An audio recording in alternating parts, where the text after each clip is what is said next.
if you just pack the application, move it to the cloud, yes, it can run more efficient there, for sure.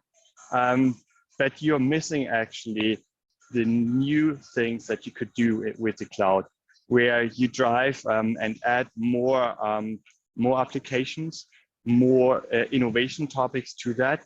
And if you just have the static services that you run on premises and move it to the cloud, you're missing the innovation portion.